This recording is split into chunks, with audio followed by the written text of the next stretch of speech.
Sahabat YKB, suatu sukacita bagi saya jika saat ini kita kembali dapat berjumpa dalam program siar Wasiat Kekal YKB. Satu program siar yang baik karena terus mengingatkan saya dan saudara untuk terus hidup seturut firman Allah. Firman yang menjadi dasar iman dan memandu kehidupan kita. Saya Pendeta Ronaldo Gugo Simatupang, tenaga utusan Gereja GKI yang saat ini melayani di Jemaat Pope Immanuel, Kota Bontang, Kalimantan Timur. Sahabat YKB, renungan kita hari ini Sabtu 6 Januari tahun 2024 berjudul Dituntun Kuasa Tuhan. Bacaan didasari pada kutipan di dalam kesaksian Injil Tuhan Yesus Kristus menurut Matius 2 ayat pertama hingga ayat 12. Akan tetapi teks yang mendasarinya yang menjadi pusat renungan nanti akan kita baca dari Matius 2 ayat 12. Sahabat YKB, sebelum kita bersama membaca dan belajar dari kebenaran firman Allah, mari terlebih dahulu kita bersatu hati dan berdoa memohon agar kita dipimpin dan disertai oleh Roh Kudus Allah, sehingga saya dan saudara diperlengkapi dan dilayakkan Allah untuk menjadi saksi Tuhan Yesus Kristus dan pelaku firman di dalam kehidupan ini. Mari kita berdoa. Saat ini kami kembali akan membaca dan belajar dari kebenaran firman. Ajarlah kami, nasihati kami, tegur kami, hiburkan dan perlengkapi kami sehingga kami hidup dalam iman yang teguh. Karena kuasa kasih-Mu, Roh-Mu yang kudus menolong kami, bersama dengan kami. Di dalam nama Tuhan Yesus kami berdoa. Amin. Sahabat YKB yang dikasihi oleh Tuhan, terimalah Injil Tuhan Yesus Kristus yang diambil dari Matius 2 ayat 12. Setelah diperingatkan dalam mimpi supaya jangan kembali kepada Herodes, pulanglah mereka ke negerinya melalui jalan lain. Sahabat YKB yang dikasihi oleh Tuhan, kita sering mendengar dalam percakapan seseorang bertanya tentang zodiak lawan bicaranya. Bahkan tidak jarang beberapa orang menentukan kecocokan pasangannya melalui keserasian zodiak mereka. Bahkan hingga saat ini banyak orang yang percaya pada ramalan hari ini terjadi karena berdasarkan apa kata zodiak. Sahabat YKB, bacaan kali ini berkisah tentang orang Majus yang dituntun oleh bintang di timur untuk menjumpai raja yang baru dilahirkan.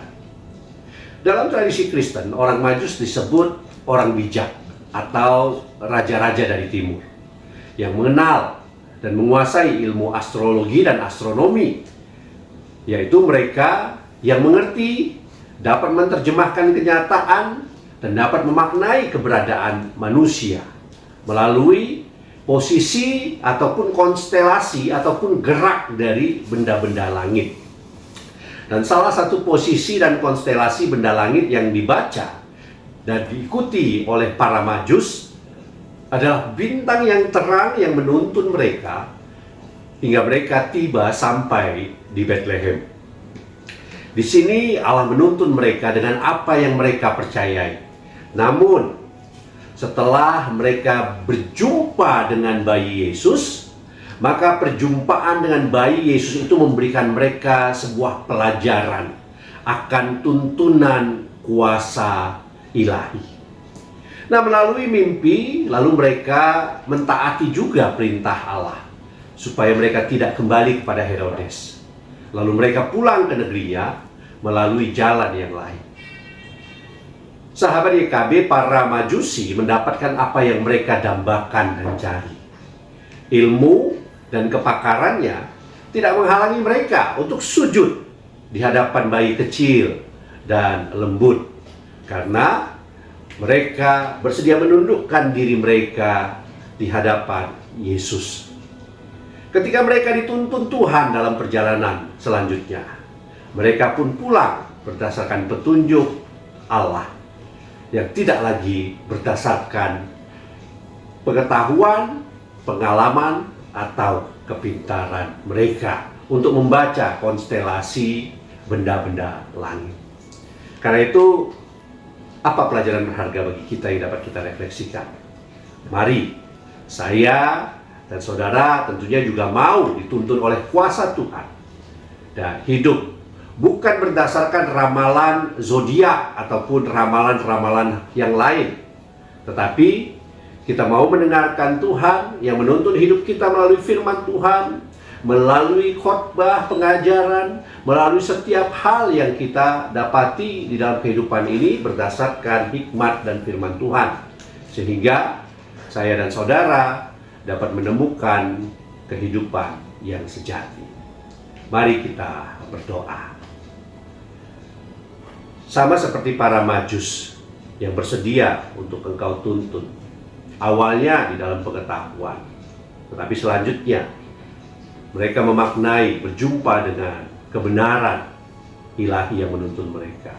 Kiranya kami pun dalam hidup ini dapat senantiasa bertemu dengan kebenaran ilahi, terkhusus ketika kami belajar dari kebenaran firman, sehingga kami mengerti, kami bersedia dan dapat melakukan tujuan hidup kami yang sejati untuk memuliakan Tuhan, untuk bertemu dengan kuasa Tuhan yang menuntun kami. Di dalam nama Tuhan Yesus kami berdoa dan kami percaya. Amin. Sahabat YKB, jika saudara diberkati melalui renungan wasiat YKB ini, mari saudara dapat bagikan link wasiat YKB ini kepada seluas mungkin jaringan sahabat, keluarga, teman yang saudara miliki. Semoga semakin banyak juga orang yang dapat belajar dari kebenaran firman Tuhan dan diberkati, dan selanjutnya dapat meneruskan berkat ini kepada sesama. Tuhan Yesus Kristus beserta kita. Tuhan Yesus Kristus memberkati kita. Salam.